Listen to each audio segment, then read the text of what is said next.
So tell me, how did you even get started? Were you a trained writer? I mean, No. how'd you get started in this? Well, I'm a game? cardiologist, and I practiced for Seriously? 40 years out in Southern California. And I grew up in the South, Where'd you grow up? Alabama. Yeah. And in the South, if you can't tell a story, they won't feed you.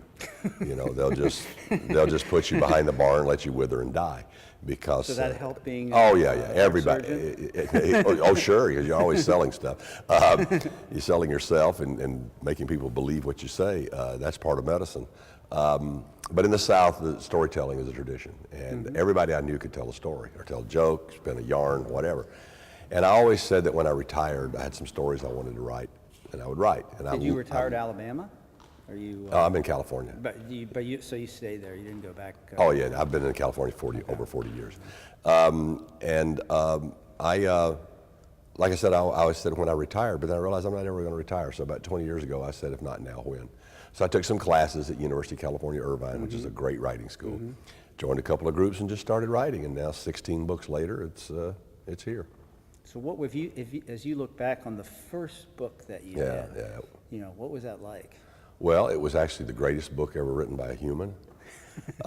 It was 138,000 words of the greatest literature ever penned. I sent it to my wonderful agent, Kimberly Cameron, who was not my agent then, but she is now through 16 books. And Kimberly called me a week later and said, quote, "There's a story in here somewhere, I just can't find it." That sounds familiar. And I said, thanks, that's what I needed to hear. And, so what was it, about 450 pages?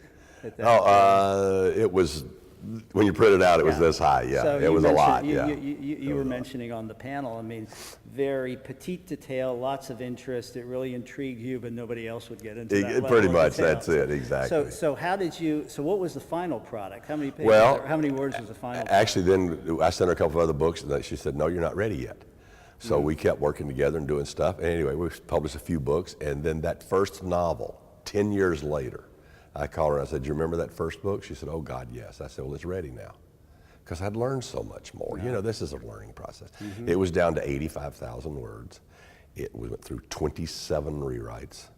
It changed locations 4 times. It changed titles 4 times. New scenes, you took stuff And out. it changed protagonist. Wow. The only thing left was the basic plot line and the bad guy. And And it title? became They changed Stress the title Fracture, too? which was my first Dub Walker book.